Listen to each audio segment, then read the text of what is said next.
Hello everyone. So, as you may know, if you watched yesterday's video, we had a bit of a incident with the boiler and it's gone bang and there's water everywhere.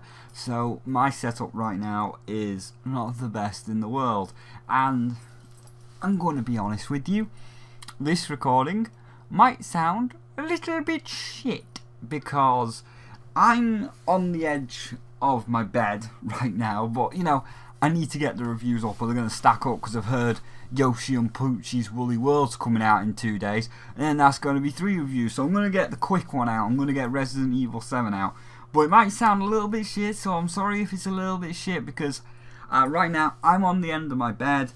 Half the PC is completely obscured by wardrobe, because that's had to be moved while the carpets get dehumidified because they're soaked, and obviously the microphone is moved over, so I'm kind of like physically holding the pop filter in front of the actual microphone, and I've got the script on my laptop and I'm going to be reading the script off my knee, so I'll kind of be like holding the mic or holding the pop filter with one hand and then holding the laptop up with the other, while also like trying to speak into the mic while looking down at the laptop, because it's all a mess at the moment. So yeah, sorry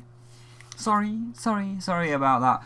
But we should be good by the weekend. Everything's drying out nicely, so it should all be good by the weekend. But for now, let's get into the Resident Evil 7 review. Oh my god, it's the best game! Look, we are all playing it! Game Grumps who've never played a Resident Evil game on the channel, but we're playing this one.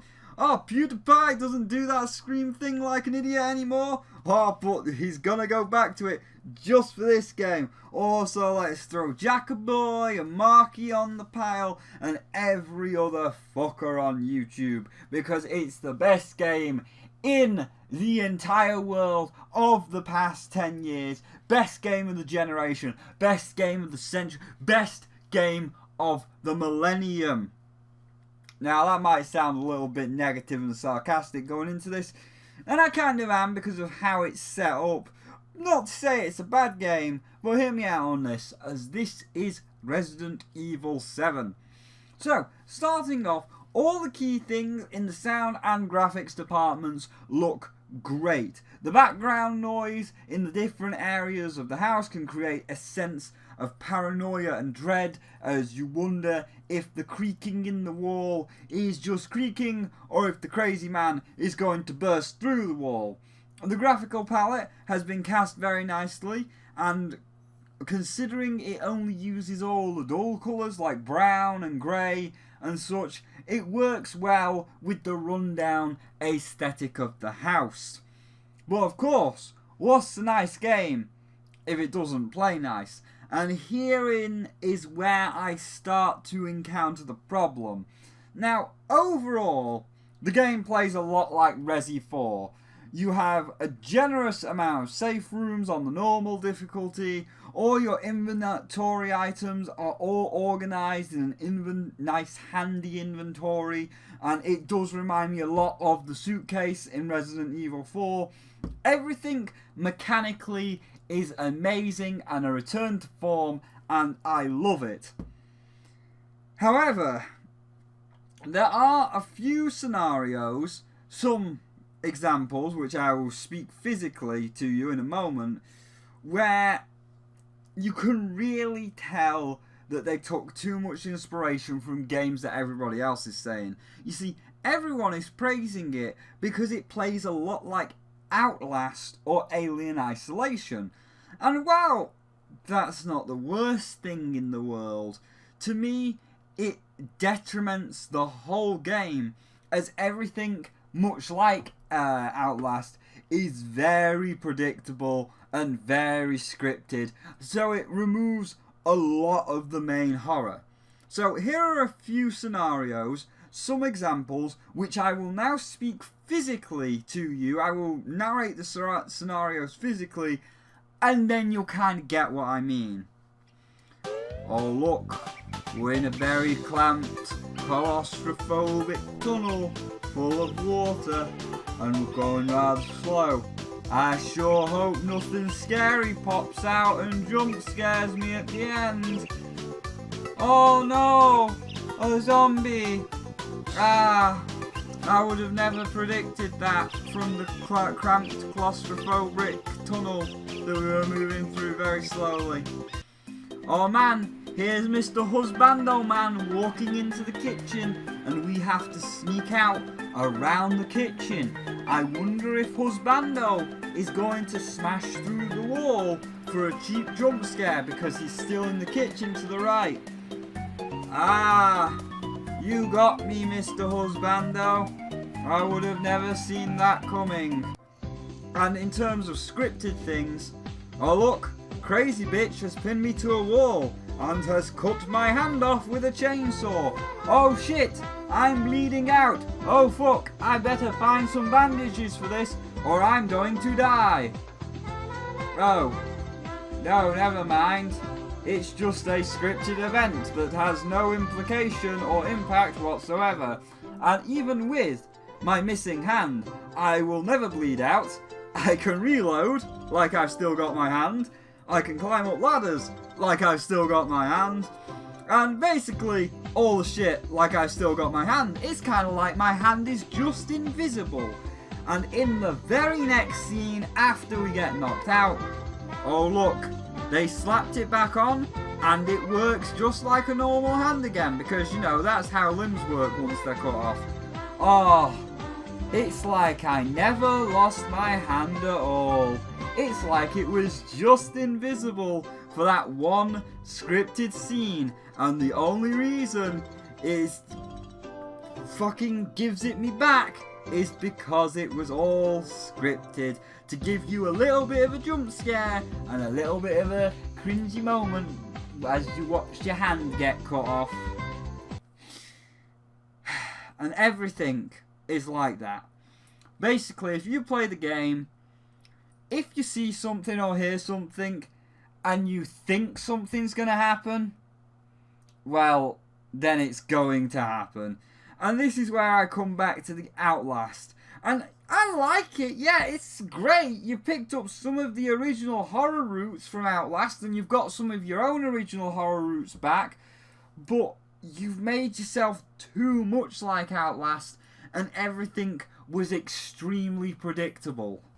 But again, while it's great for what it is, I wish they had gone back to the Resident Evil 4 in terms of tone.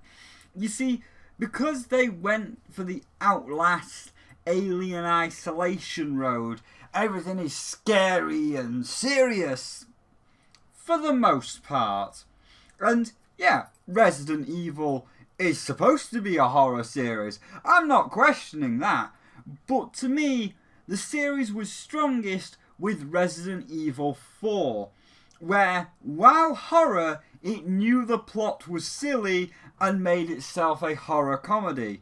So we had the silly, random, "What are you buying, stranger?" man out of nowhere, a battle of words with a zombie, squeaky-voiced midget Napoleon, and the Indiana Jones run from the giant boulder cliche.